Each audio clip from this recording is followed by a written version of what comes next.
Hi, it's Monday the 4th of April 2016. I'm Chris Oneal, the local elected member for the Machog ward in Bangor. Today I'm at the Gypsy Traveller site known as Green Acres, Llandegai in Bangor. I've come to the site to discuss issues with some of the Gypsy travellers who I've worked with for over 8 months on the site. The travellers feel that they're being targeted by the local authority in issues, housing issues. They also feel that the issues are being caused solely by an individual officer of the authority who has made it personal. I myself have worked on this site for approximately 8 months with the families.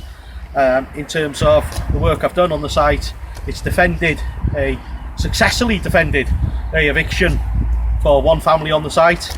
There is now, or there has been up until recently, 2 more eviction notices being served on the site to a family. That family have moved on the site because, and it's a genuine need, it is a need, that their father has been taken ill. He's a resident on the site, and when I mean resident, he's actually got a residency agreement on the site, pays rent for being on the site. The family have had to move on to the site because the gentleman has medical needs. So in fact, there is carers. By caring for him, that potentially saves the authority money. It means they don't have to have other carers or anything else coming onto the site here, which again, like I said, saves money for the authority. The family in question, since moving onto the site, have faced eviction notices, notices from the local authority of overcrowding and different things. They're a family who have been well known in the Bangor area, who have lived in the Bangor area for many years, and are known within the local community for sports, in the local schools. The children are based in the local schools, and we do not want to see them being persecuted in this way any further.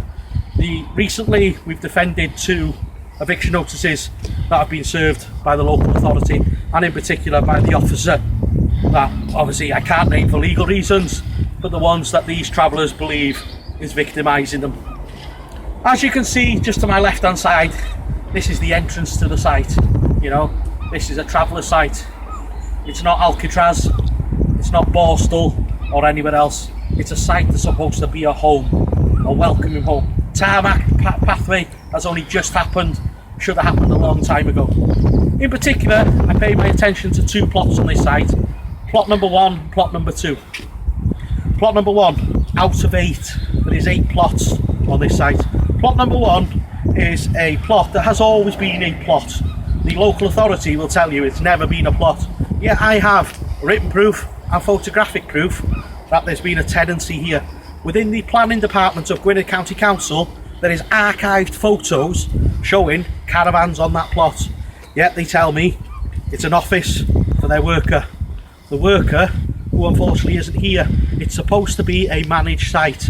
In terms of managed sites, means that they're supposed to have a Gypsy liaison officer to come to the site and do work on this site with the residents to ensure that they have as much freedom and what I would say rights as anybody who lives in any other social housing accommodation. They pay rent.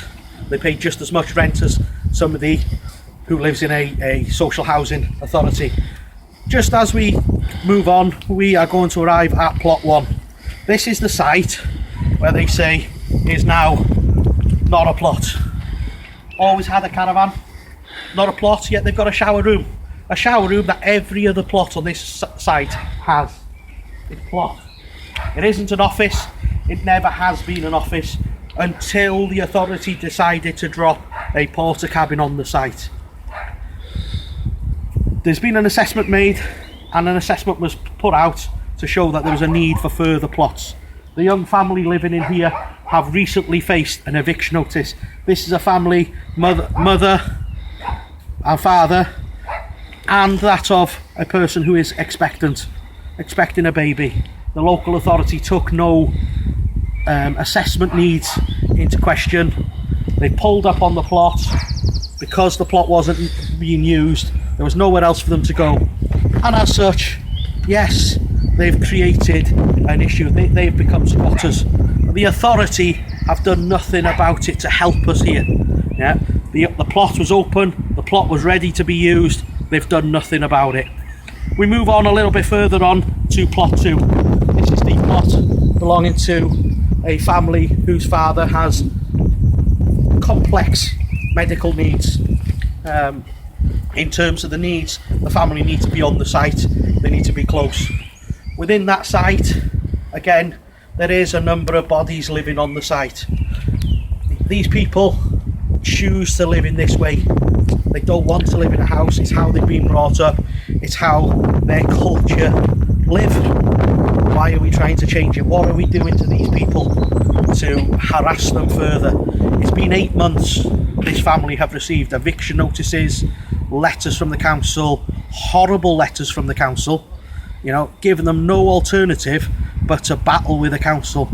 We shouldn't have to battle with the council. As a local authority member, I find it quite hard to have to fight against my own authority for somebody to live in peace, and this is what these people have requested. For 2 years we've got things like drains that have been blocked. They haven't changed the drains. We've got a pumping station that's never been serviced. We've got water problems on the site where there's no running water. We've got showers that are blocked and showers that don't work, and we've got lighting issues. We go a bit further up the site, and just as we passed, there is a security van just at the top. The security van accesses this site to collect rates for water. Security officers turning up on a site. Not a council officer, not somebody who can be approached as a council officer, but a third party contractor. With the greatest of respect, the gentleman with that company is very good, you know, and he knows how to liaise. However, these people can't address housing issues or needs with that person because it simply isn't his job. It isn't his duty to do that.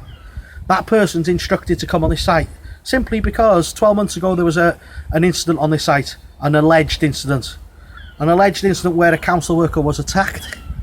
With the best of respect to that man, and I hope, you know, he is in good health, and I wouldn't condone or wish that upon anybody, but nobody from this site was convicted of that offence. You know, there's never been an offender brought to justice, but the people on this site that live in the 7 plots are all suffering. They're all suffering because of that incident. There is without a doubt an issue within the local authority, and the local authority now need to address. They need to come to this site, they need to work with the residents on this site and do something about it. 2 eviction notices, and like I said, have now just been successfully defended. That's taxpayers' money wasted by council officers constantly writing to these people and harassing them. Yeah, the local Gypsy Council have defended it. The Traveller Times, which is a magazine for travellers, have written stories about it. How much more money do the local authority need to waste in doing what they're doing on this site, instead of coming to this site, being amicable and working with the travellers on this site?